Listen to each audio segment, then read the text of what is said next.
If I said to you full-time YouTuber, you're probably thinking of a creator along the lines of Mr. Beast, Marques Brownlee, or dare I say it, me? But did you ever think beginner full-time YouTuber? Probably not. Until now. This video is brought to you by Epidemic Sound. More about that when you least expect it. 1 year ago, I was probably sitting right here doing exactly what you're doing right now, learning about YouTube and content creation. I also watched a lot of YouTube success stories, but unfortunately, most of those stories were from creators that have been full-time for a long time. And when I wanted to hear more about their beginning, because that's where I was in my journey, it was just a really small part of their whole story, and I felt like I couldn't relate as much as I wanted to.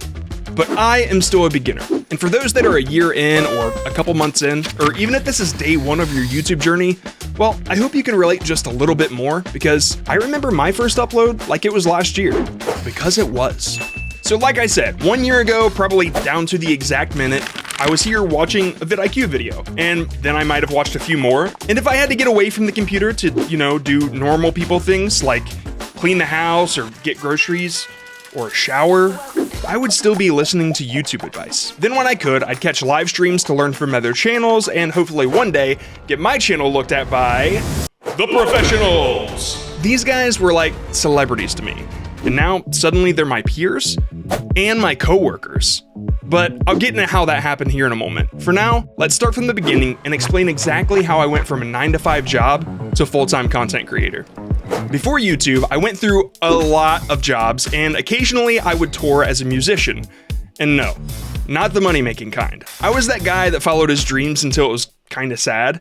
While others were having careers and families, I was busy writing songs and delivering pizza because I just wasn't excited about anything else. I did eventually get my real estate license because I thought that's the kind of thing adults do. But I never did anything with it. Through creating things for the band and the occasional freelance job, I knew a little bit about video editing, but nothing somebody couldn't learn in an hour or two. And then one day, I started messing around with 3D modeling, and for the first time in years, just to learn how to make a donut, I opened up YouTube. And that's when this all began. My point in saying all this is no matter what led you here, no matter your age, your skill level, your experience, maybe even your lack of direction, it's never too late to start. I had that feeling for a long time, and it almost stopped me before I began. But it didn't. And now here I am in a vidIQ video. So now let's talk about how that happened. The first thing I did was something I enjoyed. I was 3D modeling like crazy, I started animating, and then I created some social media accounts to share my work and learn from others. I was kind of aimless. I didn't really know what I wanted to do with it long term, but I figured if anything, I was creating a small portfolio and enjoying a new hobby. Fast forward a little bit, I had a character designed and I made this little tool for Blender so I could make my character talk, and that's when I decided to make my first YouTube channel. At this point, I got obsessed with learning everything I could about YouTube, but regardless of however much I learned, I still wouldn't hit upload for a really long time. I put so much effort into making that first video perfect, but there was always one more thing to learn before I felt like it was good enough. And then, when I finally did hit upload, guess what? It bombed. From there, I tried a lot of different things on that channel, from tutorials to storytelling. I even interviewed a pretty popular YouTuber, which I'll explain how that happened here in a little bit. I tried so many different kinds of videos just in hopes that I would get more views. I had a little bit of engagement here and there, but I just wasn't confident that I was on the right track. All the advice in the world told me to pick a niche and stick with it, but I just couldn't settle on one thing. Enter vidIQ Live. I watched these streams religiously, hoping I could get some advice. I was thinking that maybe my situation was different, or my channel needs some different advice. So every stream I watched, I submitted my channel, but because of the amount of submissions, the odds were never in my favor. But then, this one night, and I remember this vividly, the stream was ending, my submission lost amongst hundreds of others once again, and as I sat there, resentment building for that freaking claw, the stream ended with an ad for vidIQ Max. This was the first time I saw it. It was a community for creators with access to vidIQ coaches and special perks. One of those perks being a channel review. So the ad ended and I just sat there in silence for I don't know how long. In my head, I was going back and forth on if I took this seriously enough to get professional advice, or if I wanted to continue doing it on my own and learn from experience. Did I know enough advice? By now, probably. But I knew I needed an outside perspective because I was way too close to it.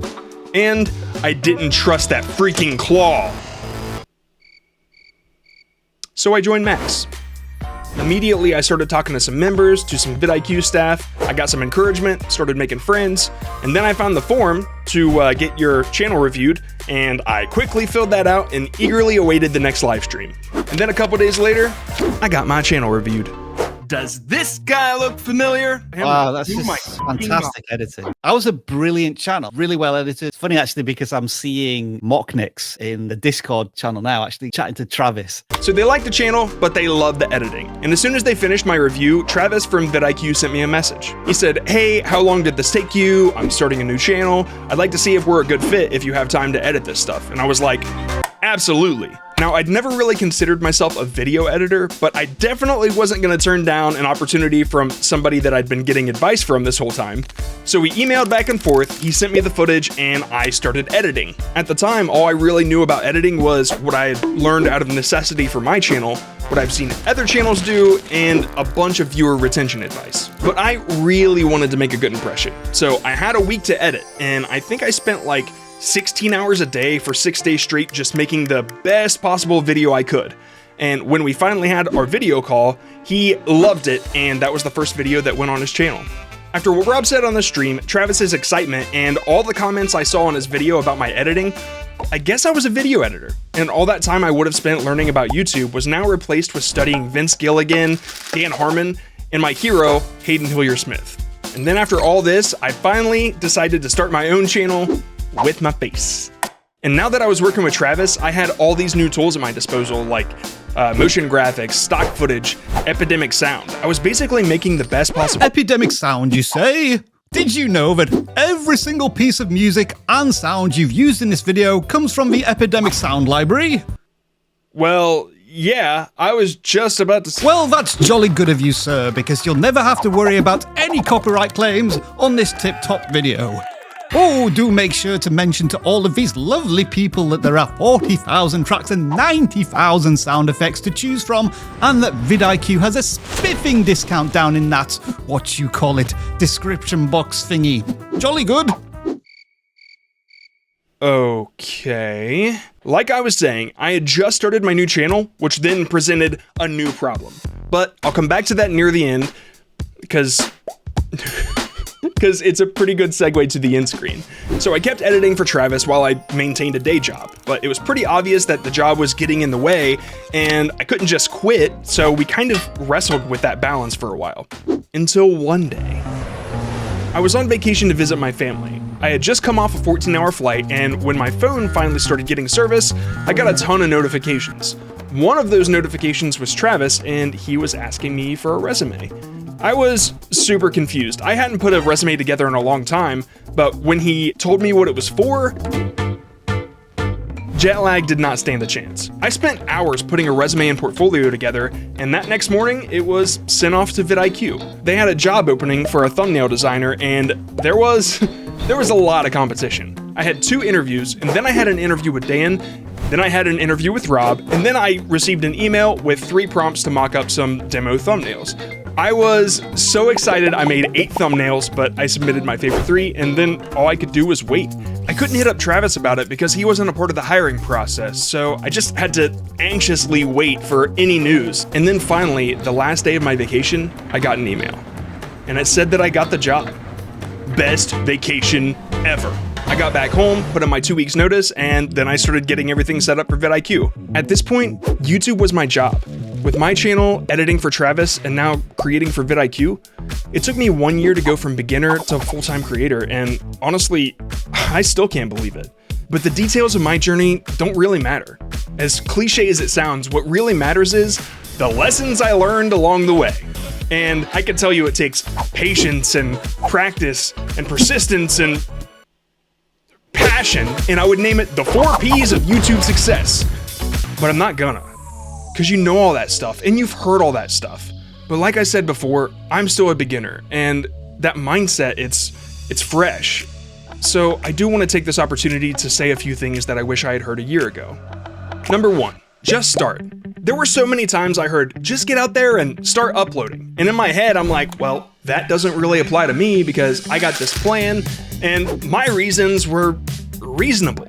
I was gonna take all this YouTube advice, put it into one video, and I was gonna start strong. Unfortunately, all the stuff that I did to that video that made it perfect, in my opinion, it went unnoticed, and it was unnecessary.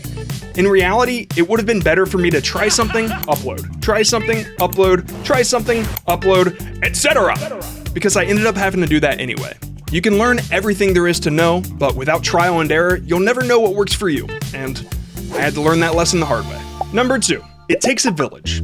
It's one thing to participate in a community, it's another to contribute. Let's burn this mother down! And this doesn't only apply to the situation with vidIQ Max and what happened there. That interview with a big YouTuber that I did back when I was a cartoon, he now has almost 2 million subscribers. And at the time, he had 500,000 subscribers, which is still a pretty big collaboration for somebody that only has 70 subscribers. I didn't know him personally. I just sent him a demo video offering him a unique interview. I told him that I would love to do a full version if he would do me the honor of answering some questions, and it was a win-win. He got some cool promo material, I got some exposure, and we still keep in touch. Connecting isn't only about networking. You can make genuine friendships and we can all win together. Which brings me to my next point. Number 3, opportunity knocks.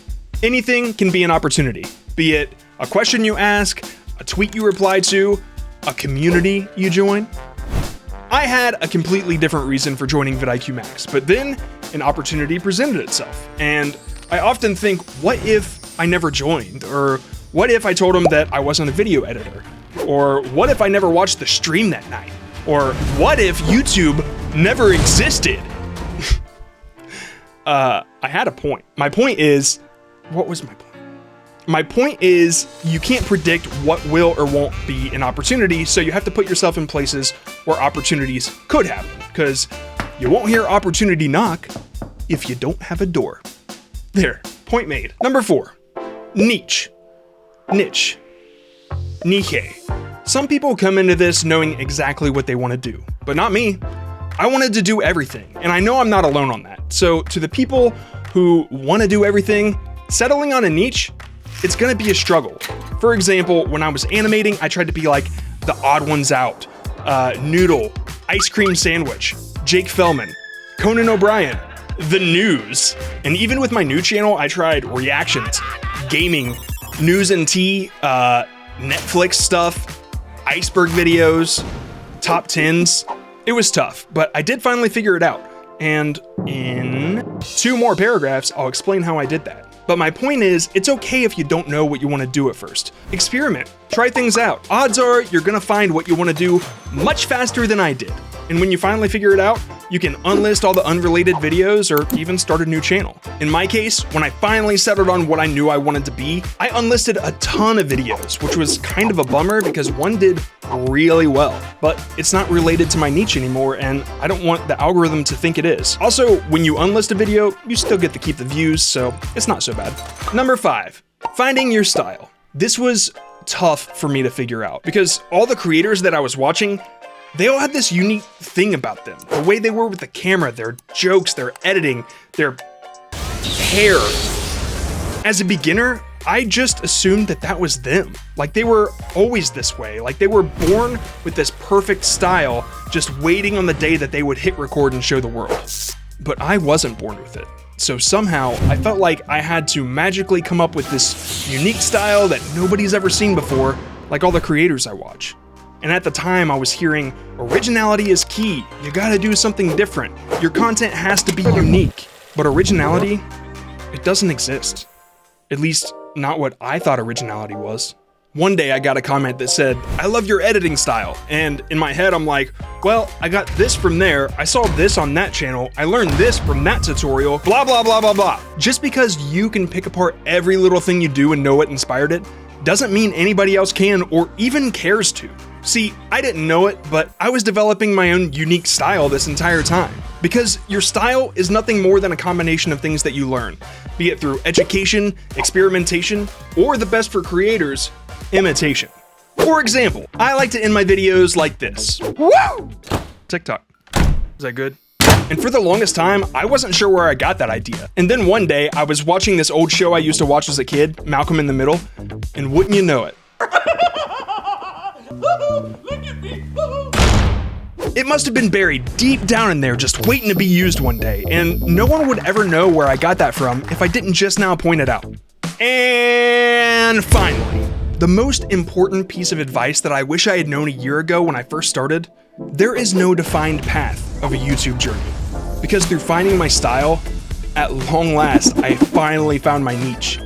That was when everything made sense. Because out of all the advice I had taken, all the tips I had learned, no one had ever taught me that that could happen. Because there's no correct sequence of events. There's no perfect to-do list to take you from beginner to full-time. Every journey's different. And when you finally make it, if you haven't already, you'll realize yours was too. As for that niche that I finally settled on, well, you've kind of been seeing it the whole time. After all that stress and struggle, I combined everything I learned, the animation, the editing, with a new skill that changed everything. The results are incredible. Honestly, I thought it was a fluke at first, but then it kept happening. And I owe it all to the advice that's in this video. Tim Schmoyer is a genius when it comes to retention and storytelling, and if I've learned anything, it's that people who tell stories win at almost everything they do. It worked for me.